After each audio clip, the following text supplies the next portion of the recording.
What's up, everybody? I wanted to take a quick moment here today to highlight something that Nate and I care a lot about.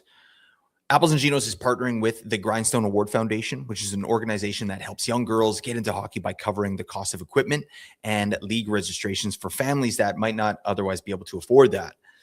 And hockey can be an incredible sport, as we all know, for building confidence, friendships, community, all those things. But unfortunately, the cost of getting started can be a real barrier. And Grindstone is doing amazing work breaking down that barrier and making the game more accessible. So here's what we are going to do. We're getting to biz. Nate and I are personally going to match listener donations up to $1,000. So if you're able to contribute, every dollar you donate will effectively be doubled and go directly toward helping a young girl get the chance to play hockey. So that's a really good cause. We're happy to do that. We are putting the donation link in the description below, and we really appreciate any support you can give. Now, let's get into our conversation with Jehan Jiwa, Vice President of the Grindstone Foundation, to learn more about some of the great work they're doing there.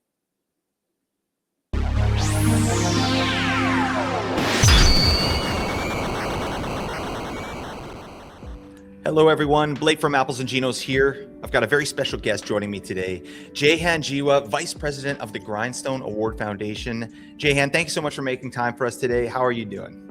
Doing great, Blake. Thank you for this opportunity. So excited to connect with you and your audience.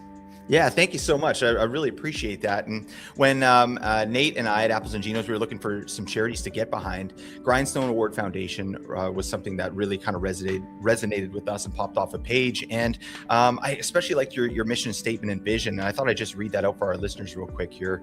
So at the Grindstone Award Foundation, our vision is to empower young girls across Canada through hockey, fostering confidence, leadership, and community, while eliminating financial barriers to ensure that every aspiring female athlete has the opportunity to participate and thrive. Oh, yeah. We love it. That's how you do a mission statement vision right there. So, Jehan, could you talk to us a little bit about the Grindstone Award Foundation? How did it come about? What is it that you do, and what makes your charity unique? Absolutely. So the kind of the short, quick history of Grindstone is it was founded by two women out of Kelowna, BC, back in 2014, both hockey players and both kind of, recognizing that hockey is an expensive sport, as we all know. And there are so many barriers that exist for girls to get on the ice, as it is. So for them, it really was about, well, what can we do to remove one of those barriers, which is a very significant one, the financial barrier, right? And to their credit, they took it further than just a conversation. They actually founded the Grindstone Award Foundation. So they gave out their very first grant, just a singular grant to a local player out of BC in 2015. And then 2016, they actually became a registered Canadian charity, gave out 2 grants that year. And since then, we've just kind of grown. We're so lucky to have had great people come on board throughout our time as a charity and really help us take the next steps in our growth.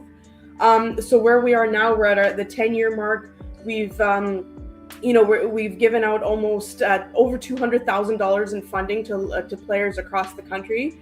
And so what we do is we give out financial grants of up to $500 for girls under the age of 19 who want to play hockey, but whose families are facing those financial barriers we talked about. And that money is meant to go towards their registration fees. So it's really meant to just remove those barriers, get them on the ice. And it's such a huge barrier, right? To just get them on the ice and the ice times and all of those costs. So that's what we're here to do, is to try to eliminate that for some of these families. Oh, I love that. $200K. Dang, that's really awesome. That's got to feel really good. It does. We actually had a huge milestone this past year. So our 2025 grant season, we gave out 100 grants total, which is huge. When you think about where we started with 1 grant, it's just huge. The demand has obviously skyrocketed because more and more families, more and more girls want to get into the game. So for us, it just means we want to bring in more funding, and we're so lucky to have donors and support from all over that allow us to get as many girls as we can onto the ice. Absolutely. That sounds amazing. I mean, so what does that process look like? Like, how would a family go about applying for one of your grants? Yeah, great question. So the grant applications kind of open up in mid-April. Usually everything is on our website. It's bilingual, both English and French.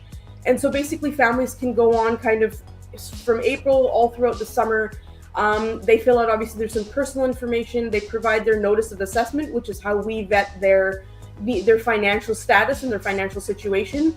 And then there's also a little bit of like a personal, not so much an essay, but just a little paragraph about, tell us about yourselves, because we really want to get to know our applicants. So we accept all of those applications. We have a team that works hard behind the scenes all throughout the summer to vet, to grade them, so to speak.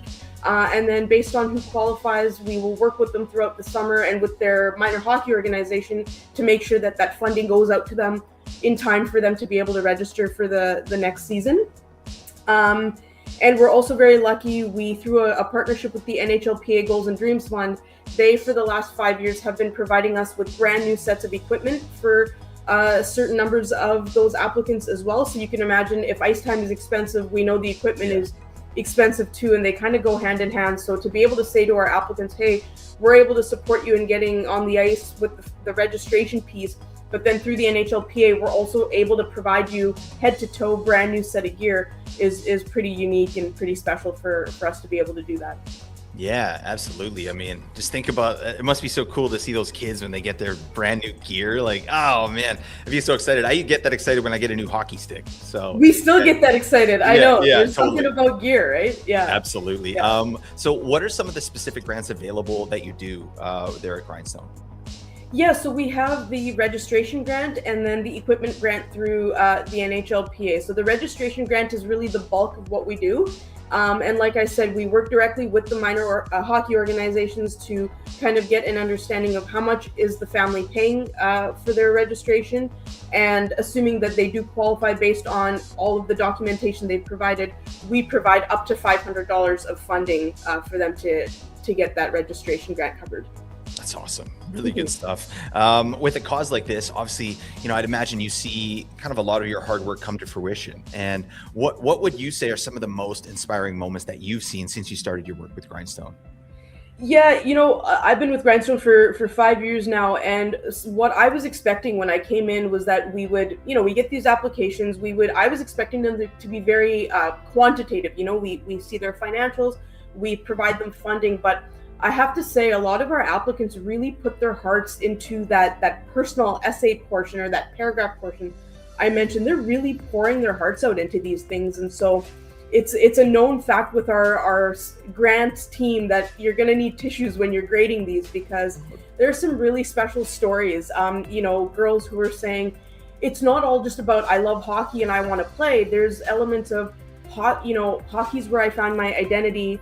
That's where I have friends. That's where I build my self-esteem. We have deeply personal stories, things like, my sibling has a health condition, and so at home it's all about them, but when I'm on the ice, it's all about me. That's where my parents get to come watch me and they get to focus on me for a bit.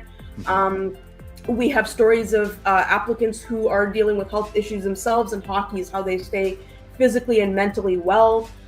We have stories of families who are driving 2 hours at 6 a.m. to get to practices. And we have girls who are really ambitious beyond even just hockey. Like, they want to play in the P-Dub, they want to play for Team Canada, but then they want to be CEOs. They want to be the leaders of tomorrow. And hockey is how they cultivate those skills. And so for us, it's really, really important that we are able to support as many of those people as we can, because we're fueling a dream, we're fueling a future for them, right? So it fuels us to keep doing the work, to keep trying to garner the support as much as we can, so that we're not having to turn people away, because where we are at right now, the demand for our services is still higher than the funding we're bringing in. And so as inspiring as it is, and as rewarding as it is to say, yes, you qualify, we're also having to have the flip side of that conversation, which is, I'm sorry, you do qualify, but we're not able to help you right now. And that is really challenging. So it just fuels us to keep on pursuing the right types of partnerships, having great conversations with people like yourself, Blake, who have been so kind to open up your platform to us, and just hopefully continue to garner the support that we need. Absolutely. That's so interesting. I never thought about that, like getting that little paragraph and then reading that. Like, you're thinking you're just there looking at kind of the checks and balances, like, oh no, I gotta do this. I mean, I love it. I mean, I have a young daughter myself. I have a son as well, and I just know firsthand how expensive this sport is, and to have the ability to remove that roadblock for families is such a good thing. right? So, and I also think too, kind of to your point, that team sports can really be so positive for young kids and their development, self-confidence, purpose, all of that, hockey especially. So thank you for your service. That's excellent stuff. Talk to me about what maybe Grindstone and what the future holds for Grindstone, and where would you like to see yourself going here in the next 5 years? Yeah, great question. I mean, we're so blessed. We have an amazing team at Grindstone. I got to shout out my teammates because it's not just me that's doing the work.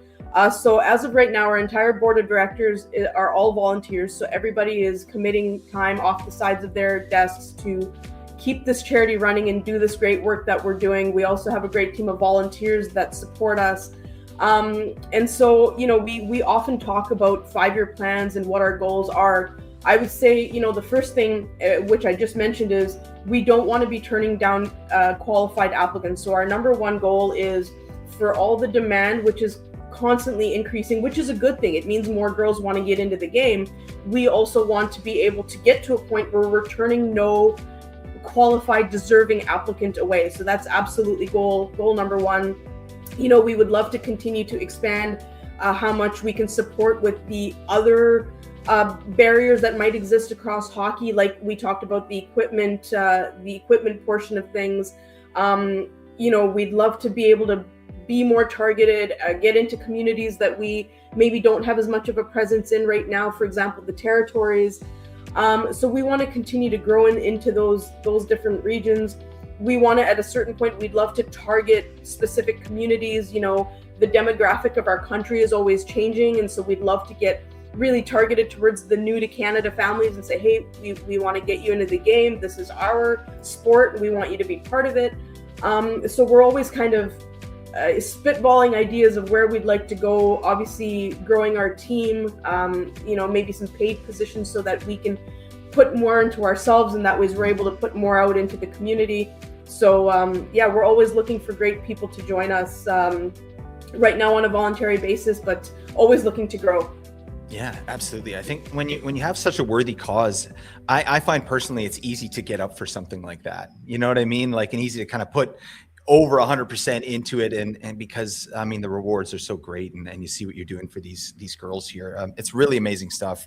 Jehan, please tell our listeners where they can find you, or anything else you'd like to add about the Grindstone Award Foundation as well, please. Yeah, absolutely. Our website is grindstoneaward.com. We're on Instagram, Facebook, LinkedIn at Grindstone Award. So those channels are always kept up to date. So please check us out. And if you have any questions, if anybody wants to know anything further or has any ideas for collaboration, wants to get involved in volunteering with us, just shoot us a note, info@grindstoneaward.com. And we love connecting with people. We love hearing different ideas. So just shoot us a note and we're happy to connect. I love that. Jehan, thank you so much. Thanks for your time, and thanks for being here. The work you're doing at Grindstone is so important, and we here at Apples and Ginos could not be more pleased to support you in any way possible. People, you got to get your biscuits out there. You got to make a donation here to Grindstone. We got to get these girls playing hockey. So the link is going to be in the description to this video to donate. So make sure you do that, please. And thank you. And like Jehan said, you can find them online at grindstoneaward.com for all your donations. So if you're able to give, obviously it's a very worthy cause. But that's it, folks. Thank you so much for listening. Thank you, Jehan. Celebrate your day. Bye for now.